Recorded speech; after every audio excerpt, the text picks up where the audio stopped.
എപ്പിസോഡിന്റെ തുടക്കത്തിൽ തന്നെ നമ്മളെ കാണിക്കുന്നത് ക്യുവയുടെ വീടാണ്. അവിടെ അവൻ കിടന്ന് ഉറങ്ങാണ്.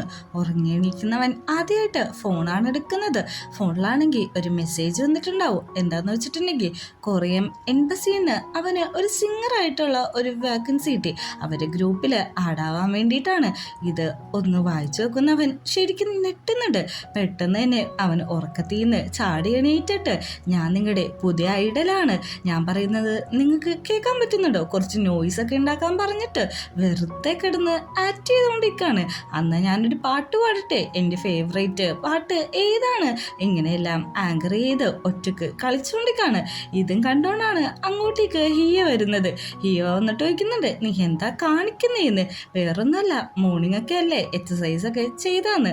അവനൊന്ന് ചിരിക്കുന്നുണ്ട്. എക്സസൈസ് കഴിഞ്ഞെങ്കിൽ എന്നൊരു കാര്യം ചെയ്യും, താഴത്തേക്ക് വാ, ബ്രേക്ക്ഫാസ്റ്റ് കഴിക്കാന്നാണ് പറയുന്നത്. അങ്ങനെ താഴെയാണെങ്കിൽ ഹിയ ബ്രേക്ക്ഫാസ്റ്റും കാര്യങ്ങളെല്ലാം ഉണ്ടാക്കി വെക്കുന്നുണ്ട്. നമ്മുടെ ക്യൂ വരുമ്പോൾ പറയുന്നുണ്ട്, ഈ വീട് എനിക്കിപ്പോൾ ഒട്ടും സൂട്ടാവുന്നില്ല, നമ്മൾ ഇങ്ങോട്ട് മാറിയിട്ടല്ലേ ഉള്ളൂ, കുറച്ച് ടൈം എടുക്കും, നീ കുറച്ച് വെയിറ്റ് ചെയ്താൽ മതി എന്ന് പറയുന്നുണ്ട്. ഫുഡ് കഴിക്കാതെ ഹിയ ആണെങ്കിൽ ക്യൂവിനെ തന്നെ നോക്കിക്കൊണ്ടിരിക്കുകയാണ്. എന്താണ് നീ ഇങ്ങനെ നോക്കിയിരിക്കുന്നതെന്ന് വയ്ക്കുമ്പോഴേക്കും ഒന്നുമില്ല, ഇപ്പം നീ ഗ്രാജുവേറ്റ് ഒക്കെ ആയില്ലേ, ഇനി എന്താണ് പ്ലാൻ എന്ന് വയ്ക്കുന്നുണ്ട്. എനിക്ക് അങ്ങനെ പ്രത്യേകിച്ച് പ്ലാനൊന്നുമില്ല, ഇങ്ങനെയൊക്കെ അങ്ങ് പോയാൽ മതി, പിന്നെ നമ്മുടെ വെഡിങ് ഒക്കെ അല്ലേ വരാൻ പോകുന്നതെന്ന് പറയുന്നുണ്ട്.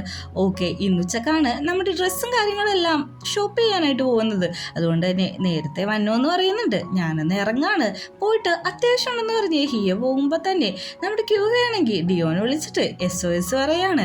ഇതേ സമയം ഡിയോ അവിടെ നിന്ന് ഇറങ്ങാൻ നിൽക്കുമ്പോഴേക്കും ഇന്നു വന്നിട്ട് ചോദിക്കുന്നുണ്ട്, എങ്ങോട്ടാ പോകുന്നതെന്ന്. ക്യൂയുടെ അടുത്തേക്കാന്ന് പറയുമ്പോഴേക്കും ഉച്ചക്കല്ലേ അപ്പോയിൻമെന്റ് പറഞ്ഞെന്ന് വയ്ക്കുമ്പോൾ ഒരു അത്യാവശ്യം ഉണ്ടായിരുന്നു, അതുകൊണ്ടാണ് ഞാൻ പോയിട്ട് ഉച്ചക്ക് ക്യൂയുടെ ഒപ്പം അങ്ങോട്ട് എത്തിക്കോളാന്ന് പറഞ്ഞിട്ട് അവിടുന്ന് ഓടിപ്പോവുകയാണ്. ഇതേ സമയം നമ്മുടെ ക്യൂവയാണെങ്കിൽ ജെയിനോട് സംസാരിച്ചുകൊണ്ടിരിക്കുകയാണ്.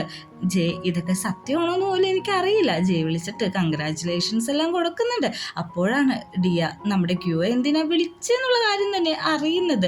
ഡിയോ ആണെങ്കിൽ ഒത്തിരി സന്തോഷമാവുന്നുണ്ട്. നിനക്ക് ശരിക്കും അവിടുന്ന് ജോബ് കിട്ടിയെന്ന് വയ്ക്കുമ്പോഴേക്കും അതെ, ആർട്ടിസ്റ്റായിട്ട് കിട്ടിയിട്ടുണ്ട്, എംബസിയിൽ നിന്ന് തന്നെ ഡയറക്റ്റ് കോണ്ടാക്ട് ചെയ്തു എന്ന് പറയുന്നുണ്ട്. അവനാണെങ്കിൽ കെട്ടിപ്പിടിച്ച് ഹഗ് ചെയ്തിട്ട് പറയാണ്, എൻ്റെ ബെസ്റ്റ് ഫ്രണ്ട് അങ്ങനെ ഒരു കൊറിയൻ ആർട്ടിസ്റ്റ് ആവാൻ പോവാണ്, കൊറിയയിൽ അന്യാസം ചെയ്യുമെന്നൊക്കെ പറയുന്നുണ്ട്. എടാ നീ വെറുതെ ഇരിക്കുക, ഞാൻ ഇതിനെക്കുറിച്ച് ആലോചിച്ചിട്ടില്ല, എനിക്ക് ഹിയയുടെ കാര്യത്തിൽ നല്ല ടെൻഷൻ ഉണ്ടെന്ന്. ഇതേ സമയം നമ്മുടെ മൂക്കാണെങ്കിൽ ഹിയയുടെ അടുത്ത് വെഡിങ്ങിനുള്ള പ്രിപ്പറേഷന് കാര്യങ്ങളൊക്കെ കൊണ്ടുവന്ന് വെച്ചേക്കാണ്. നമ്മുടെ ഹിയ പറയുന്നുണ്ട് അവനും കൂടി വരട്ടെ എന്ന്. ഇന്നാണെങ്കിൽ അങ്ങോട്ടേക്ക് വരുന്നുണ്ട്. എന്തായി പരിപാടികളെന്നൊക്കെ ചോദിക്കുമ്പോഴേക്കും നമ്മുടെ ഹിയ പറയുന്നുണ്ട്, എന്നെ സഹായിക്കാനാണോ അല്ലെങ്കിൽ നിന്റെ കല്യാണത്തിന് എന്തൊക്കെ അറേഞ്ച് ചെയ്യണമെന്ന് നേരത്തെ കണ്ടുപിടിക്കാനാണോ എന്ന് ചോദിക്കുന്നുണ്ട്. ഇതേ സമയം നമ്മുടെ ക്യൂ നമ്മുടെ ഡിയോനോട് പറയുന്നുണ്ട്, എനിക്കാണെങ്കിൽ പോകണമെന്നുണ്ട്, ഹിയനെ വിട്ടിട്ട് നിൽക്കാനും പറ്റില്ല, നിനക്ക് എങ്ങനത്തെ കല്യാണമോ വേണ്ടതെന്ന് നോക്കുമ്പോഴേക്കും എനിക്ക് സൈലന്റ് ആയിട്ടുള്ള ഒരു മാരേജ് ആണ് വേണ്ടതെന്ന് പറയുന്നുണ്ട്. അടുത്ത സീനില് ഡിയോ ആണെങ്കിൽ നമ്മുടെ ക്യുവേനെയും കൊണ്ട് ഫേഷ്യൽ ചെയ്യാൻ പോയേക്കാണ്. അതേസമയം ക്യുവ ആണെങ്കിൽ അവന്റെ ഓഫീസിലിരുന്നും ഫേഷ്യൽ ചെയ്യുന്നുണ്ട്. ഇപ്പോൾ നിന്നെ കാണാനായിട്ട് നല്ല ഭംഗിയുണ്ട്, ഈ വേൾഡിലെ തന്നെ ഏറ്റവും ഭംഗിയുള്ളത് നീയാന്ന് പറഞ്ഞിട്ട് ഡിയോയുടെ വക കുറെ പ്രശംസയും നമ്മുടെ ക്യുവ ഏറ്റുവാങ്ങുന്നുണ്ട്. ഒരു മണിയാകുമ്പോൾ എല്ലാവരും ഷോപ്പിലെത്തുന്നുണ്ട്. പക്ഷെ ക്യുവയും ഡിയോയും വന്നിട്ടില്ല, അവരും കൂടി വന്നിട്ട് നോക്കാന്നാണ് പറയുന്നത്. ഇതേ സമയം നമ്മുടെ സൈനിങ് ഇയർ ആണെങ്കിൽ ഒരു സ്ഥലത്ത് കിടക്കാണ്. അവരാണെങ്കിൽ ഗെയിം കളിച്ചോണ്ടിരിക്കുന്നു. നമ്മുടെ സൈനാണെങ്കിൽ പ്രാർത്ഥന പഠിച്ചോണ്ടിരിക്കാണ്. ശരിക്കും നിനക്ക് മങ്കാവണമെന്ന് വയ്ക്കുമ്പോഴേക്കും ഞാൻ ഗ്രാജുവേറ്റ് ആയി, ഇനി അതാണ് എൻ്റെ ആഗ്രഹം എന്ന് പറയുന്നുണ്ട്. അങ്ങനെ നമ്മുടെ മോക്കാണെങ്കിൽ വെഡ്ഡിങ് കേക്കും കാര്യങ്ങളെല്ലാം കൊണ്ടുവന്ന് വെച്ചേക്കാണ്.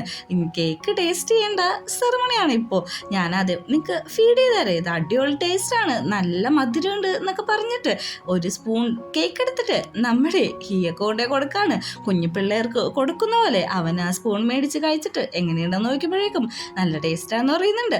അടുത്തത് ഇന്നിനാന്ന് പറഞ്ഞിട്ടും കുഞ്ഞു ആവൾക്ക് ഫീഡ് ചെയ്യുന്ന പോലെ പിന്നെയും കാണിക്കുന്നുണ്ട്. ഇന്നൊന്നും ചെയ്യാൻ പറ്റാതെ അവൻ കൊടുത്ത ആ സ്കൂപ്പ് അവനങ്ങ് കഴിക്കാണ്. എങ്ങനെയുണ്ട്, നല്ല ടേസ്റ്റില്ലേ, ഇതാ ഞാൻ പറഞ്ഞത്, തായ്ലാൻഡിൽ തന്നെ കിട്ടുന്ന ഏറ്റവും നല്ല കേക്കാണിത്.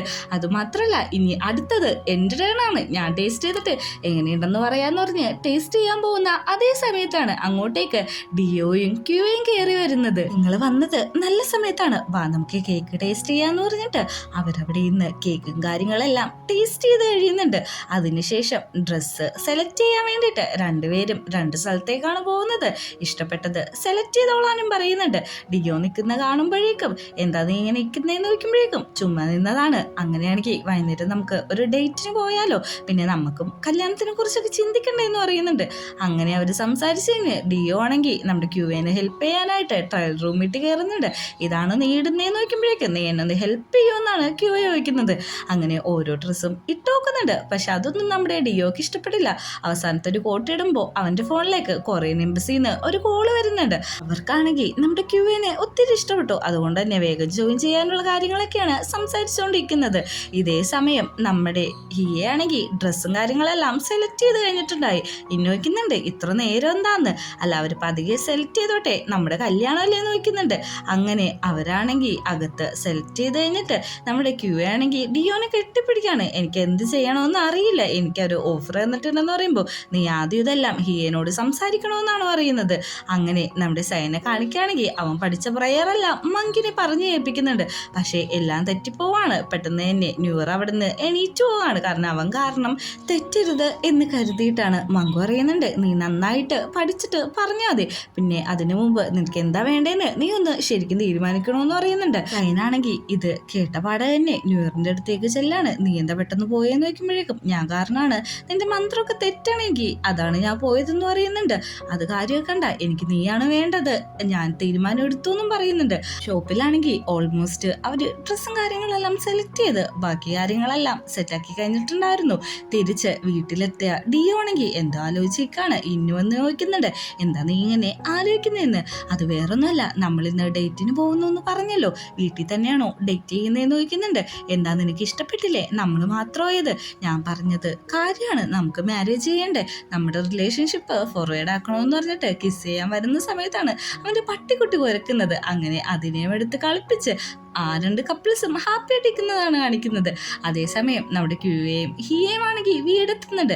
നീ പോയി കിടന്നോ, എനിക്ക് കുറച്ച് വർക്ക് ചെയ്യാനുണ്ടെന്ന് ക്യൂ അറിയുന്നുണ്ട്. നിനക്ക് എന്തെങ്കിലും വേണമെന്ന് ചോദിക്കുമ്പോഴേക്കും വേണ്ട, പോയി കിടന്നോ, നിനക്ക് നാളെ ജോലിക്ക് പോകാനുള്ളതല്ലേ, ഞാൻ വർക്ക് തീർത്തിട്ട് നേരത്തെ വരാമെന്ന് പറയുന്നുണ്ട്. അങ്ങനെ നമ്മുടെ ക്യൂയെ ആണെങ്കിൽ ആ എംബസിയുടെ മെസ്സേജും വായിച്ചുകൊണ്ട് അങ്ങനെ തന്നെ ഇരിക്കുകയാണ്. അവൻ എന്ത് ചെയ്യണം എന്ന് തീരുമാനിക്കാൻ പറ്റുന്നില്ല.